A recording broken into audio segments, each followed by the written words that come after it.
주님이 당신을 축복하고 주의 성령이 내게 임하셨으니 이는 가난한 자에게 복음을 전하게 하시려고 내게 기름을 부으시고 나를 보내사 포로된 자에게 자유를 눈먼 자에게 다시 보게 함을 전파하며 눌린 자를 자유롭게 하고 주의 은혜의 해를 전파하게 하려 하심이라 하였더라.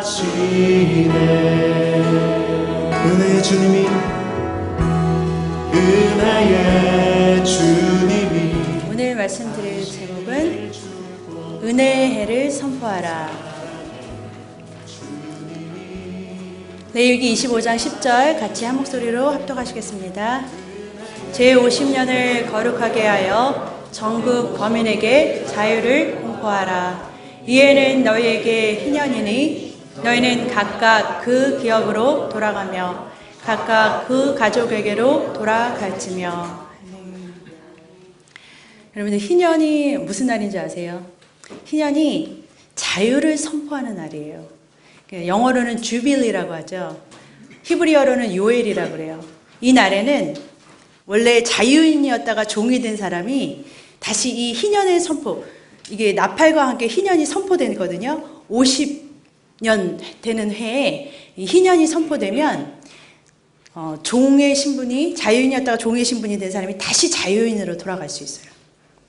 그리고 집을 이제 형편이 안 돼서 집을 뺏겼던 사람은 집을 다시 되돌려 받고, 땅을 이제 빚졌던 사람은 땅을 다시 돌려받고, 빚도 다 탕감되는 날이에요. 그러니까 자유를 선포하는 날이, 유대인들에게는 이 자유를 선포하는 이 희년이 이게 얼마나 기쁜 날인지 몰라요. 이 자유의 희년이 누가복음 4장 18절 19절에 예수 그리스도로 우리에게 이 은혜가, 주빌리의 은혜가 선포됐다고 누가복음 4장 18절 19절에 나오고 있습니다. 같이 한 목소리 읽겠습니다. 주의 성령이 내게 임하셨으니 가난한 자에게 복음을 전하게 하시려고 내게 기름을 부으시고 나를 보내사 포로된 자에게 자유를, 눈먼 자에게 다시 보게 함을 전파하며 눌린 자를 자유케 하고 주의 은혜의 해를 전파하게 하려 하심이라 하였더라. 아멘. 지금 예수님께서 지금 희년을, 지금 주의 은혜의 해가 희년이에요. 지금 자유의 해라는 것을 선포하시는 거예요. 어떻게 선포하시냐? 회당에서 이사야의 말씀, 주의 성령이 내게 임하셨으니 가난한 자에게 복음을 전하게 하시려고 내게 기름을 부으시고 나를 보내사 포로된 자에게 자유를, 눈먼 자에게 다시 보게 함을, 눌린 자에게 자유케 함을 선포하게 하셨다는 거예요. 이게 바로 은혜에 우리가 할 일이에요. 우리 주님께서 먼저 이 말씀을 선포하신 다음에 2000년 전에 이 일이 선포가 됐어요. 이제 우리에게 빼앗겼던, 에덴에서 빼앗겼던, 마귀에게로부터 빼앗겼던 우리의 복, 원래 복을 2000년 전에 예수님께서 선포하심으로 21절은 여기 안 나왔지만 뭐라고 말하냐면, 오늘 이 성경을 읽을 때 너희 귀에 이 말이 응하였느니라 라는 말씀이 있어요. 오늘날 이 말이 너에게 응하였느니라 말은 내가 너에게 선포할 때 이 말이 이 말이 이루어졌다는 거예요. 2000년 전에 예수님께서 선포하신 그 순간부터 무엇이 선포되냐면 희년이 선포가 됐어요. 그러니까 여러분에게 은혜의 해가 선포가 됐다는 거예요. 여러분들이 좀 이것에 대해서, 이 희년에 대해서 이렇게 원래 주빌리 하면 다른 데서는 막 와 그러는데 뭔지 모르시니까 그냥 아멘 하고 그러세요. 아멘 하고 끝나는데, 여러분 이 설교가 다 끝나고 나면은 정말 여러분에게 희년이 선포됐습니다 그러면 정말 기쁨이 넘칠 줄로 믿습니다. 마태복음 9장 17절 같이 읽겠습니다. 새 포도주를 낡은 가죽 부대에 넣지 아니하나니 그렇게 하면 부대가 터져 포도주도 터져지고 부대도 버리게 됨이라. 새 포도주는 새 부대에 넣어야 둘이 다 보존되느니라. 아멘. 말씀에 보면은 새 포도주는 새 부대, 그 오래된 그 부대는, 가죽 부대는 오래된 부대에 넣어야 된다는 거예요. 그 새 포도주는 새 부대에 넣으란 말은 이 말씀에는 옛 것이 있고 새 것이 있다는 거예요. 그러니까 이 새 것과 옛 것을 잘 구분해야 된다는 거예요. 그래서 새 것을 새 것으로, 옛 것을 옛 것으로 알아야지 우리가 둘 다 잘 우리가 보존할 수 있다는 말이에요. 그래서 옛 것은 율법이고 새 것은 새 언약이에요. 마태복음 13장 50절 같이 읽겠습니다. 예수께서 가라사대 그러므로 천국에 제자된 서기관마다 마치 새 것과 옛 것을 그 곳간에서 내어오는 집주인과 같으니라. 천국에 제자된 서기관들, 하나님의 말씀을 잘하는 사람들은 이렇게 새 것과 옛 것, 성경에서 새 것이 어떤 건지 옛날 것이 어떤 건지를 잘 구분해서 이렇게 구분할 수 있다는 거예요. 어머님들이요, 이렇게 부엌에서 자기 집 살림살이를 다 알아요. 그래서 자기 집에 가가지고 찬장 열면은 뭐가 어디에 있는지 다 알아요. 그거는 자기가 그 집주인이기 때문에 그래요. 다른 사람이 가면은 잘 모르죠. 그런 것처럼 천국의 제자된 서기관마다 마치 새 것과 옛 것을 그 곳간에서 내어오는 집주인과 같으니라. 자기가 너무 잘 안다는 거예요. 어떤 것이 새 것인지 옛 것인지를 잘 구분하는 것이 천국된 서기관이라는 거예요. 성경에 보면은 무리바의 물 사건이 두 개가 나오는데 두 개가 다른 사건이에요. 다른 두 번의 사건인데 우리가 무리바 사건이라고 해서 두 개가 같은 한 사건으로 보통 알 때가 많아요. 출애굽기 17장 1절에서 7절까지 제가 앉아 여러분들 읽겠습니다. 이스라엘 자손의 온 회중이 여호와의 명령대로 신 광야에서 떠나 그 노정대로 행하여 르비딤의 장막을 쳤으나 백성이 마실 물이 없는지라.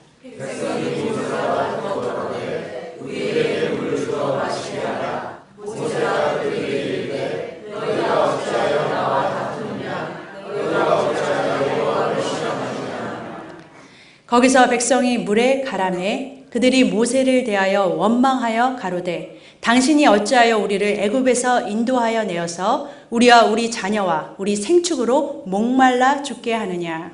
모세가 여호와께 부르짖어가되 내가 이 백성에게 어떻게 하리까 그들이 얼마나 내게 부르짖을 하겠나이까. 여호와께서 모세에게 이르시되 백성 앞을 지나가서 이스라엘 장로들을 데리고 하수를 치던 내 지팡이를 손에 잡고 가라. 내가 거기서 백성 반석 위에 너를 대하여 세우니 너는 반석을 치라. 그곳에서 물이 나리니 백성이 마시리라. 모세가 이스라엘 장로들의 공전에서 그들을 하나니라. 그가 그곳 이름을 마사라 또는 무리바라 불렀으니 이는 이스라엘 자손이 다투었으며 또는 그들이 여호와를 시험하여 이르기를 여호와께서 우리 중에 계신가 아닌가 하였음이더라. 아멘.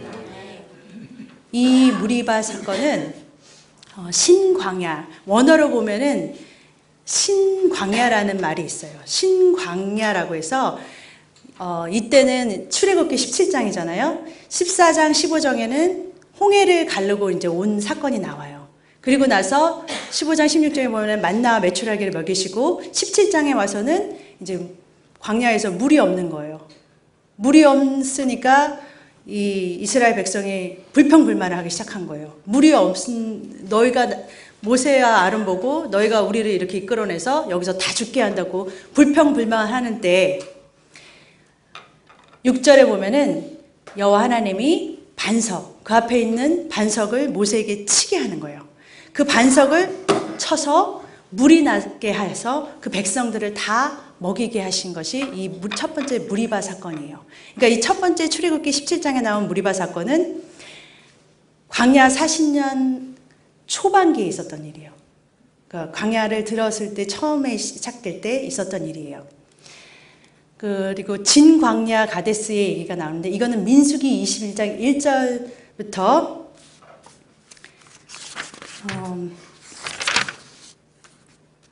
13절까지 제가 앉아 여러분 앉아 읽겠습니다. 정월에 이스라엘 자손 곧 온 회중이 신광야에 이르러서 백성이 가데스에 거하더니 미리암이 거기서 죽음에 거기 장사하니라.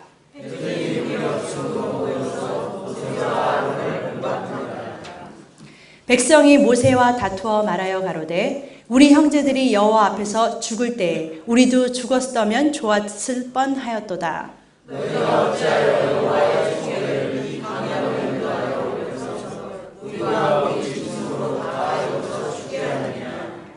너희가 어찌하여 우리를 애굽에서 나오게 하여 이 악한 곳으로 인도하였느냐. 이곳에는 파종할 곳이 없고 무화과도 없고 포도도 없고 석류도 없고 마실 물도 없도다.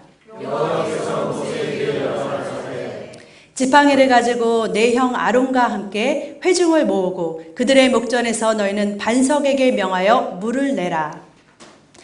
내가 그 반석으로 물을 내게 하여 회중과 그들의 짐승에게 마시울지니라.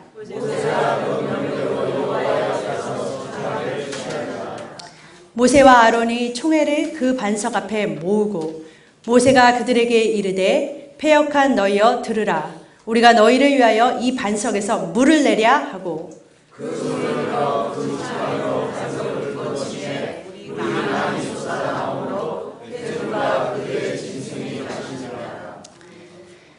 여호와께서 모세와 아론에게 이르시되 너희가 나를 믿지 아니하고 이스라엘 자손의 목전에 나의 거룩함을 나타내지 아니한 고로 너희는 이 총회를 내게 그들에게 준 땅으로 인도하여 드리지 못하리라 하시니라.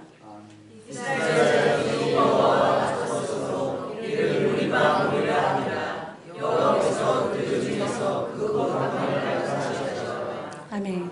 이 무리바 물 사건은 이 40년 강화의 끝부분이에요. 1절을 읽어보셨다시피 그 모세의 누이 미디엄이 죽어요. 그리고 이 20장에 또 모세의 형 아론도 죽어요.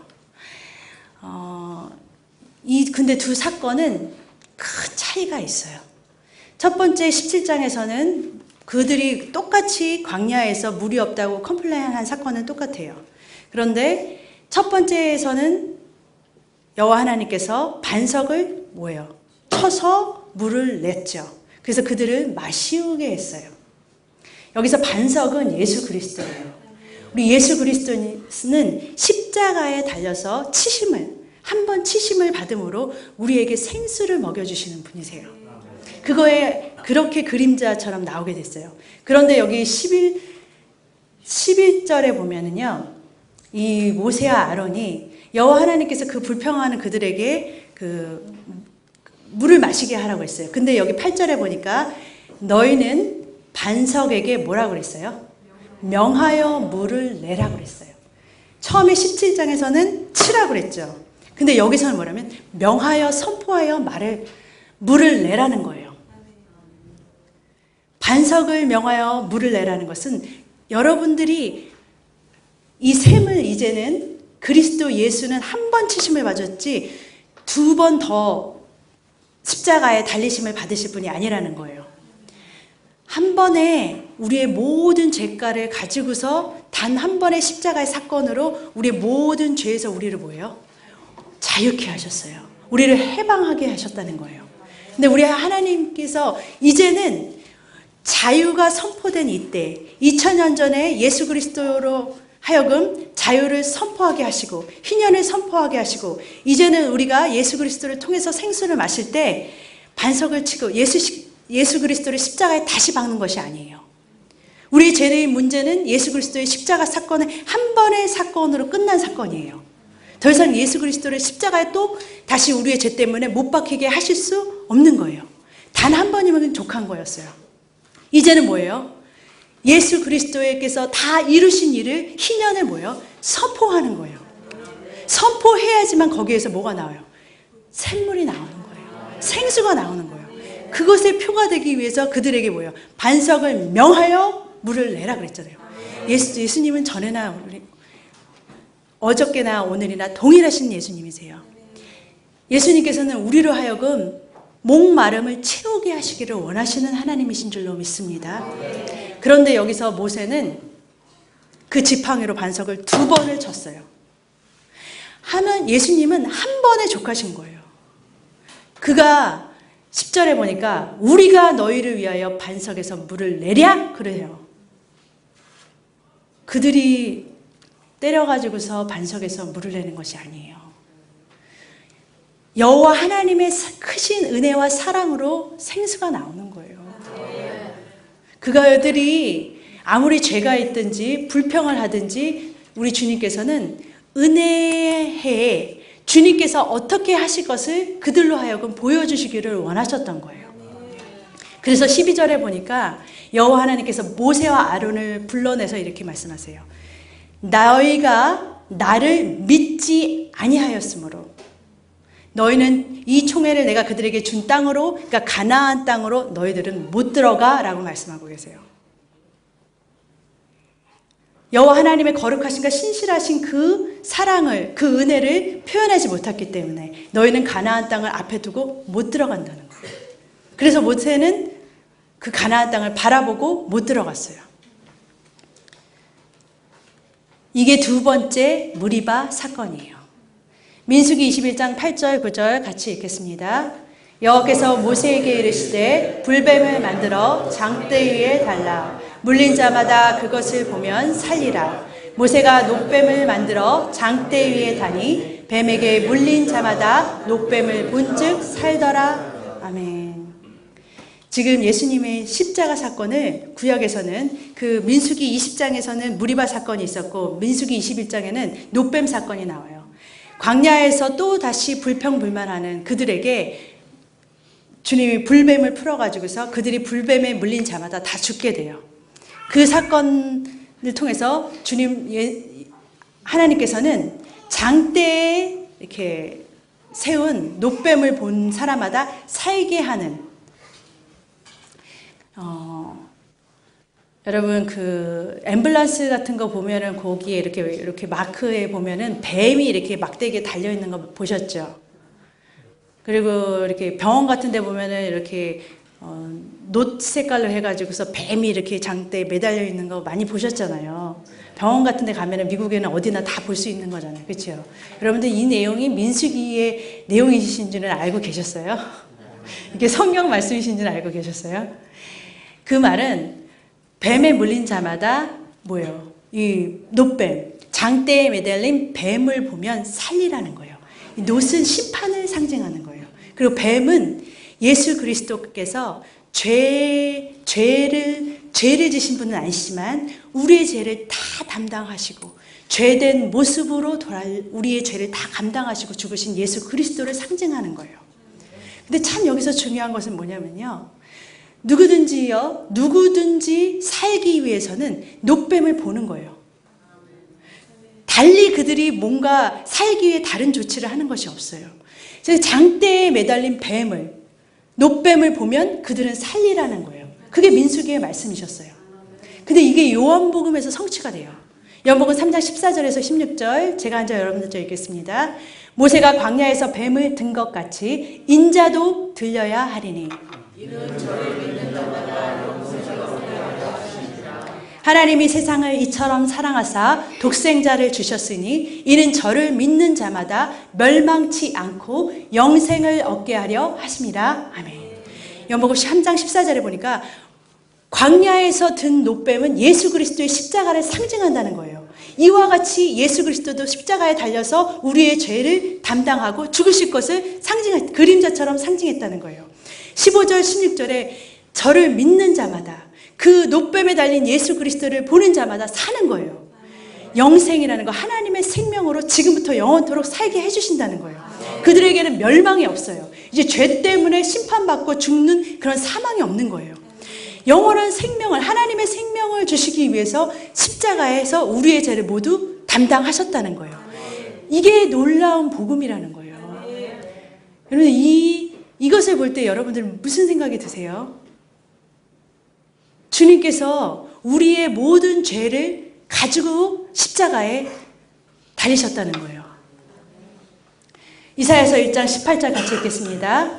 여호와께서 말씀하시되 오라 우리가 서로 변론하자. 우리 죄가 주홍 같을지라도 눈과 같이 희어질 것이요 지롱같이 붉을지라도 양털같이 되리라. 아멘. 예수 그리스도의 십자가 사건은 우리의 죄가 흰눈같이 깨끗게 되는 거예요. 이게요, 다시 얘기해 드릴게요. 2000년 전에 예수 그리스도로 이렇게 이루어진 사건이라는 거예요. 이게 지금 십자가 선상에서 예수 그리스도께서 다 이루신 상태라는 거예요. 시편 103편에서 12절, 14절까지 제가 앉아 여러분 앉아 읽겠습니다. 동이 서에서 먼 것 같이 우리 죄가를 우리에게서 멀리 옮기셨으며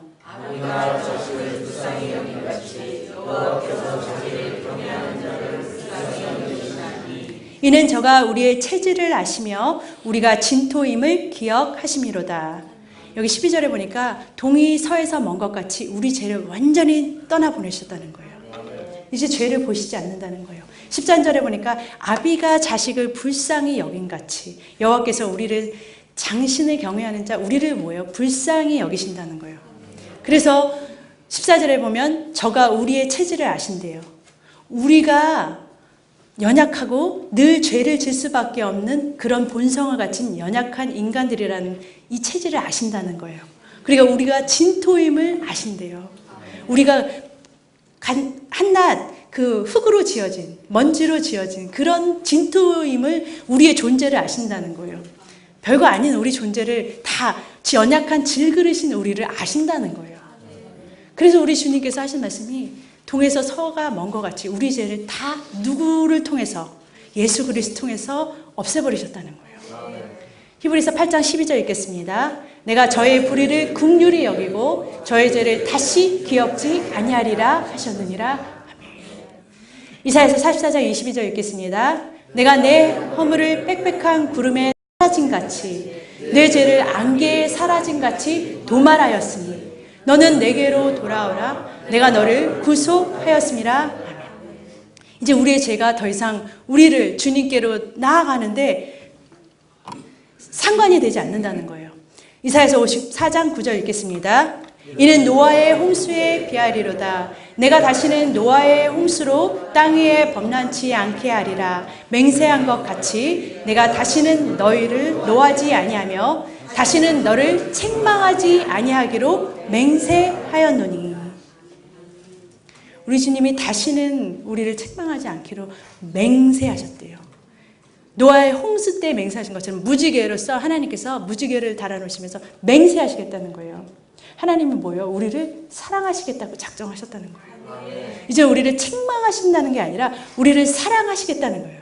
주님의 사랑, 우리의 죄를 다 가져가서 예수 그리스도에게 다 짊어지시고 옮겨버리셨어요. 우리 죄를 다 사라져, 구름이 사라진 것 같이 빽빽한 안개가 사라진 것 같이 없애버리셨다는 거예요. 그래서 우리 죄가 다 이제 우리를 책망하시지 않는 우리 하나님, 사랑의 하나님이시라는 거예요. 로마서 8장 33절에서 35절까지 제가 앉아 여러분 앉아 읽겠습니다. 누가 능히 하나님의 택하신 자들을 송사하리요 의롭다 하신 이는 하나님이시니 누가 정죄하리요 주시를 만나 다시 사하시는 그리스도 예수시니 그는 하나님의 계시며 이를 위하여 강화하시는 누가 우리를 그리스도의 사랑에서 끊으리요. 이제는 누가 우리를 정죄하려 우리를 죄 졌다고 누가 우리를 정죄할 수 있느냐는 거예요. 예수님께서 우리 죄를 다 도말해 버리셨는데 우리 죄를 다 끌어안고 십자가에 섰는데 누가 우리를 정죄할 수 있느냐는 거예요. 정죄할 권한이 없다는 거예요. 주님께서 가려주셨는데 주님의 피로 다 주님께서 가져가셨는데 로마서 8장 33절에 보니까 누가 하나님의 택하신 자들을 너가 잘못했어 하고 판결하겠냐는 거예요. 재판에 두겠냐는 거예요. 35절에 보니까 누가 우리를 그리스도의 십자가 사랑에서 끊으리요 라는 말이에요. 끊을 자가 없다는 말이에요. 여러분, 제가 이렇게 그리스도의 사랑, 여러분들에 대한 향한 사랑을 갖다가 주님께서 정말 여러분들을 향한 사랑의 그 표현을 제가 아무리 잘한다 할지라도 주님께서 여러분들을 이만큼 사랑하세요라고 제가 여기서 막 선포를 한다 그래도 여러분들 마음에 그게 와닿지 않을 수 있어요. 제가 만약에 결혼했지만 싱글이라고 이렇게 생각을 하고 어떤 이렇게 남자가 있어요. 근데 이 남자가 나를 좋아한대요. 그거를 계속 이제 누구를 통해서 여기 친구가 계속 나한테 전해주는 거예요. 친구분이 이 남자가 너를 좋아한대, 이 남자가 너를 좋아한대라고 자꾸 얘기해 주는 거예요. 그러면 내가 정말 진짜로 글쎄 나 잘 모르겠는데 그래요. 그런데 이 남자가 나한테 진짜로 사랑 고백을 직접 한 걸 내가 들었단 말이에요. 뭐 친구가 아니라고 그래도 내 스스로 뭐예요? 나 알아. 나 그 사람이 나를 사랑하는 거 다 알아 그러죠. 여러분도 내가 아무리 여기서 제3자인데 제가 하나님이 여러분들 사랑하신다 아무리 외쳐도 진짜 그럴까? 정말이야? 이럴 수 있어요. 근데 그리스도의 사랑이 여러분들한테 이것이 들려지면 여러분들 미치는 거예요. 뭐 누가 아니라고 그래도 난 알아. 그래요. 걱정하지 마. 그분은 날 사랑해. 이렇게 돼버리는 거예요. 그 사랑을 여러분들이 받으시기를 주님의 이름으로 축복합니다. 이사야서 53장 5절 같이 읽겠습니다. 그가 찔림은 우리의 허물을 인함이요 그가 상함은 우리의 죄악을 인함이라. 그가 징계를 받음으로 우리가 평화를 누리고 그가 채찍에 맞음으로 우리가 나음을 입었도다. 예수님이 왜 찔리셨어요? 예수님이 왜 상함을 받으셨어요? 우리 죄 때문이잖아요. 우리의 허물 때문이잖아요. 그 징계를 받으심으로 해서 우리가 평안을 누리고 우리가 나음을 입고 우리가 기쁨을 누리고 평강을 누리고 우리가 잃었던 에덴을 회복한 거예요. 그 주빌리 그게 회복됐다니까요. 찾아주셨다니까요. 당신이 다 맞으심으로 인해서 우리한테 찾아주신 에덴의 복이 있다는 거예요. 근데 제가 에덴의 회복된 에덴을 갖다 이렇게 저 혼자 이렇게 생각을 해봤어요. 근데 에덴 동산을 이렇게 저와 여러분이 에덴 동산으로 이렇게 회복된 에덴이 진짜 그 옛날에 에덴 동산의 모습으로 이제 우리가 거기를 갔다고 생각을 해보세요. 상상을 해보세요. 저와 여러분이 에덴 동산에 갔어요. 근데 에덴 동산에 직접 가보면 여러분들과 저가 기쁘지 않을 것 같아요. 우리 맨날 여기서 이렇게 현대 문명에서 혜택을 많이 받았잖아요, 우리가. 그래서 우리가 맨날 텔레비도 보고 인터넷 아니면 핸드폰이라도 늘 이렇게 쥐고 살잖아요. 근데 그 에덴 동산, 실제 아담과 하와가 살았던 그 에덴 동산에는 그런 게 없잖아요. 여러분 좀 약간 심심하다고 생각할 수도 있을 거예요. 거기다가 거기는 에덴 동산은 그 흔한 자동차도 없잖아요. 그러니까 어디 뭐 놀러 가자, 바람 쐬러 가자 그래도 딱 걸어 다녀야 돼요. 평생 살아도 지구 끝까지 못 구경하고 다닐 수도 있어요. 거기다가 에덴 동산은 아담과 하와는 다 벗고 다녔잖아요. 그러니까 뭐 예쁜 옷도 못 입잖아요. 그래도 뭐 이렇게 지천에 다 먹을 거였으니까 먹을 거 걱정은 안 하고 살았을 것 같아요. 그렇죠? 선악과 빼고는 다 먹으라고 하셨으니까. 그래서 제가 생각해 본 건데 에덴의 회복이라는 게 여러분들과 제가 생각하는 것처럼 그런 물질의 환경의 어떤 환경에서 모든 것이 부족함이 없이 채워진다는 뜻이 아닌 것 같아요. 에덴의 회복은 우리 마음에 부족함이 없는 거예요. 에덴에는 행복지수가 100이었을 거 아니에요. 부족함이 없었을 거 아니에요. 만족도가 1000%였을 거 아니에요. 그럼 뭐 있어서 그랬어요? 다 벗고 다니는데 없어도 불편함이 없는 거예요. 내 마음에 뭐예요? 평강이 있는 거예요. 기쁨이 있는 거예요. 내가 가진 걸로써도 행복할 수 있는 거예요. 그런 에덴의 회복? 그런 것을 하나님께서 찾아주셨다니까요. 여러분들 기쁠 수 있어요. 축복이 다시 회복됐다니까요. 내 마음에서부터 바깥의 모든 환경이 여러분들한테 부족함이 없게 찾아주신 것이 에덴의 회복인 줄로 믿습니다. 출애굽기 32장 28절에 보면은 이 사건은 모세가 시내산 첫 번째 신의 산에서 이제 10계명을 받죠. 신의 산에서 2번 받죠. 돌판을. 근데 첫 번째 돌판을 받을 때였어요. 첫 번째 돌판 10계명을 받은 이때는 뭐냐면요. 애굽에서 나온 지 50일 되는, 그러니까 유대인들은 이날을 오순절로 지켜요. 애굽에서 나온 지 50일째 되는 날 오순절 날 그들이 돌판을 하나님으로부터 시내산에서 받아요. 근데 이 첫 번째 것은 율법을 상징하잖아요. 두 번째 것은 새 언약으로 상징해서 첫 번째 돌판은 지금 모세가 가지고 내려와서 가지고 이렇게 하나님께서 돌판에 써주신 그 계명을 가지고 10계명을 가지고 내려왔는데 무슨 사건이 있었냐면 40일 밤낮을 모세가 보이지 않으니까 아론과 그의 백성들이 애굽에서 나온 백성들이 모세를 기다리다 안 내려오니까 자기들끼리 금송아지를 만들어서 금송아지를 우리를 애굽에서 구출해낸 하나님이다 라고 하고 막 거기다 제단에다 막 놓고서 막 지금 자기들끼리 막 날뛰고 있다가 그 모습을 본 모세가 돌판을 가져오다가 어떻게 했어요? 그냥 던져버렸어요. 그래서 깨져버렸어요. 그날에 죽은 사람이 여기 보니까 레위 자손의 모세의 말대로 행하며 이날의 백성 중에 3,000명 가량이 죽인 바 된지라. 첫 번째 오순절날 오순절을 상징하는 날, 10계명을 받은 날, 율법을 받은 날은 3,000명이 뭐예요? 죽었어요. 그런데 사도행전 2장에 보니까 사도행전 2장은 똑같은 오순절 사건이에요. 예수님이 부활승천하시고 마가의 다락방에 120문도가 모여가지고서 막 기도할 때 성령이 바람같이 임하셔서 그들에게 오순절 성령 강림 사건이 나온 거예요. 그때에 베드로가 막 방언으로 막 말하고 막 그러는 가운데서 베드로가 일어나가지고서 여러 곳에서 유대로 모인 예루살렘에 모인 유대인들에게 그들에게 설교를 하기 시작했어요. 은혜의 해를 선포하기 시작했다는 거예요. 사도행전 2장 41절에 보니까 그 말을 받은 베드로가 그 설교를 할 때 그 선포를 받은 사람들은 세례를 받음에 이날의 제자의 수가 3,000이나 더하더라 라고 했어요. 이 오순절 사건은 은혜의 선포로 사람들이 뭐예요? 살려나는 역사가 있는 거예요.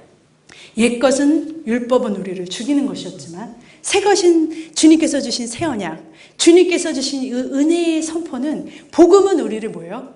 살리는 거예요. 살리는 거예요. 살리는 역사를 하신다는 거예요. 이제 주님은요 우리를 살려내시기 위해서 살리는 이 은혜를 선포하기를 원하신다는 거예요. 이제 살아나는 거예요. 요한복음 1장 17절 같이 한 목소리 읽겠습니다. 율법은 모세로 말미암아 주신 것이요 은혜와 진리는 예수 그리스도로 말미암아 온 것이라. 율법은 모세에게만 주신 거예요. 하지만 은혜와 진리는 예수님밖에는 줄 수가 없는 거예요. 그래서 모세는 가나안 땅을 못 들어갔어요. 약속의 땅을 못 들어갔어요. 그런데 모세 다음으로 다음 리더가 누구였어요? 누가 가나안 땅으로 이스라엘 백성을 데리고 들어갔냐면 여호수아예요.